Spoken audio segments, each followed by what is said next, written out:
Gracias. Muchas gracias. Bueno, gracias por invitarme. Saludo el debate democrático también, aunque desde ya pensamos diferente. Y este es un debate económico. No veo por qué no habría relación entre stocks en el exterior sin declarar y procesos de dolarización y enajenación del excedente de manera cíclica en Argentina. ¿De dónde sale ese excedente? Es la pregunta que yo les hago, digo, se las devuelvo. Digo, ¿de dónde sale si no es de procesos de dolarización que han permitido el acceso indiscriminado a personas físicas y personas jurídicas? Algo que desde ya no es objeto de este proyecto, coincido, porque para regular la fuga, entre otras cosas, necesitamos, como muchas veces la oposición plantea, un gran acuerdo nacional, yo diría, para que no volvamos a tener herramientas que desregulen la cuenta capital. Necesitamos una macroeconomía estable, necesitamos crecer, necesitamos la política que está llevando adelante hoy el Frente de Todos. Bien, voy a arrancar con mi exposición. Vamos al proyecto así. Tengo una primera parte que tiene que ver con el análisis que hago de la economía argentina y una segunda parte que tiene que ver con el proyecto. Argentina tiene un endeudamiento del 82,2% del Producto Bruto Interno. Hoy, datos que están publicados en la Secretaría de Finanzas, pueden entrar a la web del Ministerio de Hacienda, ese 82,2% en un 74,1% está en moneda extranjera al tercer trimestre 2021. Para pagar eso necesitamos dólares, para eso es este proyecto. 74% del endeudamiento que tiene Argentina hoy está en moneda extranjera. Antes no era así. Hoy 74% está en moneda extranjera, necesitamos dólares. Argentina tiene, y empiezo por acá porque la verdad es que finalmente tenemos distintas miradas económicas y creo que hay que arrancar por acá. Argentina tiene una restricción externa como la década del 60, la de Brown, la de Broderson, la de más importaciones te demandan más dólares respecto de las exportaciones, perfecto, hasta ahí estamos todos de acuerdo, agravada por la desregulación de la cuenta capital de la década del 70 para acá. Por ende tenemos una restricción externa al cuadrado, que claramente en distintos momentos políticos, a pesar de tener un modelo de desarrollo con inclusión, siguieron dolarizándose activos en un contexto en el cual Argentina tenía las posibilidades de tener un superávit comercial elevado. Lo que ocurrió posteriormente en el periodo 2015-2019 es que el endeudamiento externo fue la forma de financiar esos activos que se dolarizaron. Hoy lo que tenemos es una política de sábana corta, una política que nos lleva a eso, porque lo que tenemos es una situación de dólares limitados. No lo digo yo, lo dijo, por ejemplo, un expresidente del Banco Nación, Carlos Melconian, que puso el ejemplo de la vaca y los 3 terneros. Dijo, tenemos una vaca que le puede dar la teta a un ternero, pero hay 3. Está el ternero que te pide los dólares para la deuda, está el ternero que te pide los dólares para la industrialización y está el ternero que te pide los dólares para el turismo. Lo cito porque es un economista con el cual yo no comparto casi nada, pero lo dijo él. Dijo, che, te faltan dólares, tenés diversas demandas y una sola fuente. Técnicamente la fuente real y que de verdad nos importa en este contexto es la generación genuina de dólares por superávit comercial. Después tenés la fuente especulativa, que es la de tomo deuda y con esos dólares de la deuda financio la fuga. Y luego hay otra fuente que es ir a buscar los dólares que están en el exterior. Como dice la posición de inversión internacional del INDEC, es un informe del INDEC que lo pueden encontrar en la página web del organismo, que dice que Argentina, en un sentido común, debería ser un deudor frente al mundo, pero finalmente es acreedor neto frente al mundo, porque los residentes argentinos tienen más dólares en el exterior que lo que en realidad Argentina debe. Y no lo digo yo, además de decirlo el informe, nos lo ha dicho el Fondo. El Fondo Monetario Internacional lo dijo, che, ustedes son acreedores netos frente al mundo, el mundo les debe a ustedes porque tenemos más dólares fuera que adentro, que lo que debemos en realidad. La estimación, de hecho, es de unos 360.000 millones de dólares en concepto de otros sectores, conceptualizados en distintos rubros de inversiones. Esos 360.000 millones de dólares están declarados por personas físicas y jurídicas, efectivamente, en el exterior. Ahora, cuando uno quiere ir a depurar ese número, se encuentra con que en AFIP hay una estimación o un dato certero, no una estimación mucho más chica, que habla de entre 60 y 70 mil millones de dólares, sobre un universo que podría ser de 360 mil millones de dólares, ¿no? Este es el número sobre el cual versa esta cuestión, ¿no? 360 mil millones de dólares contra 60. Y ustedes me preguntarán, ¿por qué hay 60 si hubo un blanqueo durante el gobierno de Mauricio Macri en donde se declararon unos 116 mil millones de dólares? Esa es la pregunta. ¿Por qué? Porque se exteriorizaron en realidad, pero nunca vinieron, pagaron un impuesto mucho más bajo, de entre el 10 y el 15%, y esos dólares están en algún lugar, pero cuando uno mira las declaraciones juradas en su sucesión anual, ya no aparecen los 117 mil millones de dólares, 116.800 para ser exacta, del blanqueo que en su momento encaró el gobierno anterior.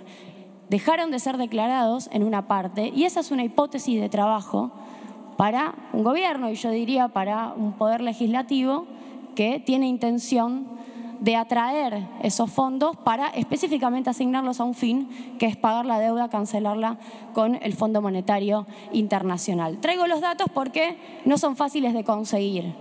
Esa disquisición entre personas jurídicas y personas físicas es también algo que hay que trabajar en las comisiones del Senado, accediendo a información pública. Estos activos no son estrictamente, no necesariamente han sido del gobierno de Macri, fugados en ese momento, sino que pudieron haber sido de distintos momentos, de distintas oleadas de apertura de la cuenta capital.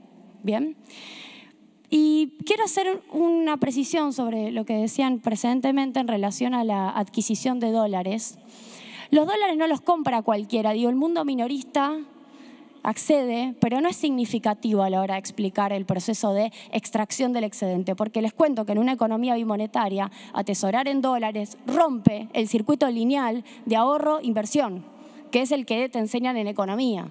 Vos ahorrás, atesorás, luego invertís. En Argentina eso no pasa, porque el atesoramiento que se hace en otra moneda, luego de décadas y décadas, en donde la política económica de algunos gobiernos te demuestra que la devaluación es la estrategia, te lleva a seguir atesorando en esa moneda y a nunca pasar al pasaje de la inversión. Entonces, eso es algo básico. Yo a veces me sorprendo que uno lo tenga que explicar, pero eso ocurre hace décadas en Argentina. Lo que uno tiene que hacer para revertir eso es hacer política macroeconómica y modificar la cuestión. Ahora bien, el resultado de todo ese proceso es que haya fondos efectivamente en el exterior sin declarar, y una parte de este proyecto tiende a eso. Ahora, los beneficiarios de la formación de activos externos, que así se llama la cuenta, durante el gobierno anterior de 86 mil millones de dólares, que claramente ganaron, porque luego una devaluación de 200% entre 2018 y 2019. Si te dolarizaste en el 17 te fue genial, y los trabajadores no llegaban a fin de mes, con lo cual hubo algunos que lo pudieron hacer. No son objeto de este proyecto, pero son también ganadores. De hecho, este proyecto es todavía más específico. Dice, vamos a ir no contra todos los que ganaron y les fue bien, sino específicamente contra los que ganaron y no declararon y la tienen afuera. Con lo cual les diría que es todavía más concreto, más preciso, más específico respecto de los ganadores de una etapa anterior. Y en relación a la compra de dólares, lo que quería plantear es una foto que yo obtuve a agosto de 2018. En esos meses accedían al mercado único y libre de cambios 1,3 millones de personas. O sea, nadie prácticamente, que es 0,06% de la PEA, la población económicamente activa. Nadie accedía al mercado único y libre de cambios. Muy pocos podían comprar dólares. Bueno, de ese 1,3% en un mes, en agosto de 2018, les cuento la foto, solamente el 3% de los compradores, 36.000 personas, lo hacían por montos de $10.000 en un mes. Pero esos montos que vos decís, che, solo el 3% llegaba a comprar más de $10.000 por mes, no había tope. Esos montos significaban en ese mes el 62% de los dólares que vendía el Banco Central. Entonces, un monto muy minorista de personas accedían a una compra de montos grandes. Y eso es lo que uno tiene que entender respecto de estos procesos. La fuga, por definición, es la extracción del excedente del proceso productivo. ¿Afuera o adentro? ¿Afuera o adentro? Voy metiéndome en el proyecto rápido, prometo. Quiero decir que este dato que acabo de decir, con la llegada de Sandleri se dejó de publicar. llamativo. Eso era un dato que mostraba la concentración de la compra de dólares solamente en algunos. Por cierto, y permítame responder esto, 200.000 millones de dólares fueron las emisiones brutas del gobierno de Mauricio Macri. Cristina dejó, y no ella porque fue la deuda de la dictadura y de los 90, 52.000 millones de dólares de vencimientos a Macri. Eso es el 26% del endeudamiento. Explica el 26% del endeudamiento del gobierno anterior, no las 2/3 partes o el 67%, el 26%. Mauricio Macri generó 64.000 millones de dólares de pago de deuda durante su propio gobierno. Lo que resta, 60 y 50, los 80.000 millones de dólares que restan, se fugaron. Si no se hubieran fugado, no se entendería cómo se hacía para pagar la deuda. Si la deuda hubiera sido más grande, no se hubiera podido cerrar el número. Esto lo quiero decir porque es una mentira, una falacia que se ha instalado en relación a que la deuda fue para financiar deuda anterior. La deuda fue para financiar, entre otros casos, la fuga de capitales. ¿Saben por qué? Porque el superávit comercial entre 2015 y 2019 fue de 6.000 millones de dólares. No alcanzaban esos dólares para financiar la fuga. 243.000 millones de dólares de exportaciones contra 237.000 millones de dólares de importaciones. 6.000 millones de dólares de superávit comercial durante el gobierno de Macri. ¿Con eso financiabas los 86.000 millones de dólares de fuga? No te cierra los números. La fuga se financió con la deuda, no con el superávit comercial, como sí ocurrió en otros momentos y luego se limitó con un control de cambios. Un poquito al, Quiero reivindicar con ítems, permiso, última intervención. El fondo propone que el pago de la deuda recaiga sobre quienes se beneficiaron de este proceso económico y específicamente sobre aquellos que se beneficiaron y no declararon. O sea, ni siquiera sobre todos los que se beneficiaron, sino sobre una parte. Todo el que fugó ganó, ya lo dije, y específicamente el que fugó y no declaró, bueno, con más razón le cae el peso de este proyecto. La cuenta está en dólares, no está en pesos. Permite entonces financiar en dólares la deuda, no como en algún otro proyecto, como el gobierno anterior, donde se recaudaba en pesos. Los sujetos alcanzados son evasores. Es difícil en términos éticos estar en desacuerdo con una propuesta así. Podemos pensar distinto en términos económicos, pero si hay evasores como sujetos alcanzados, el acuerdo, a mi criterio, debería ser unánime. ¿Habría fondos aún sin declarar? Ya lo dije, hay una hipótesis de trabajo, 360.000 millones de dólares aparecen declarados en el INDEC por la posición de inversión internacional contra unos 60-70 en AFIP. Hay una diferencia por reconstruir ahí, porque se redujo la base imponible. Si se fijan en el informe que hizo la AFIP durante el gobierno de Macri en el año 2018 sobre el blanqueo, aparecen países recurrentemente en relación a cartera de inversiones, participaciones societarias y cuentas. En un 87% las blanqueadas estaban en Estados Unidos, Suiza, Islas Vírgenes y Uruguay. Es decir, no hay que buscar en un océano, hay que ir a trabajar sobre los convenios con esos países. No es un océano, son esos países. Es intercambio de información y transparencia. Y además, desde el Centro de Economía Política Argentina hicimos un informe sobre la conformación de los entramados empresariales y encontramos en Islas Bahamas, en Delaware, en Islas Vírgenes, también en Luxemburgo, en Liechtenstein, en España, en los Países Bajos, también la posibilidad de que haya activos de argentinos en esos lugares. La figura de colaborador, no quiero ahondar, existe desde 1867 en Estados Unidos, fue fortalecida en 2006 por la Ley de Alivio Fiscal, es una figura reconocida en todo el mundo. Les recomiendo un informe de la OCDE que analiza todos los programas de divulgación voluntaria, Voluntary Disclosure, de todos los países del mundo. Y muestra que es prácticamente una política por el 80% de los países poder lograr que se acojan al fisco y básicamente declaren lo que tienen. Quiero cerrar con dos cosas. David Lipton, lo habrán leído, número 2 del fondo en la época de Macri, escribió: sacar a la luz, con el dinero fuera de las sombras mejora la gobernanza. En 2019, el dinero perdido que podría utilizarse para mejorar la vida de la gente. El FMI quiere cambiar la situación. 2 frases, ¿no? Es muy interesante si el fondo se compromete, porque además entre lo que se aprobó en el Congreso hay un listado de cosas, y una es que el fondo quiere que combatamos el lavado y la corrupción. Y por último, hay una nota de Paul Krugman, Premio Nobel de Economía, estos días, en el marco de la guerra Rusia-Ucrania, conflicto que voy a mantener al margen. Pero ¿saben lo que dice? Porque Rusia es uno de los primeros países, el primer país en realidad, con activos fugados.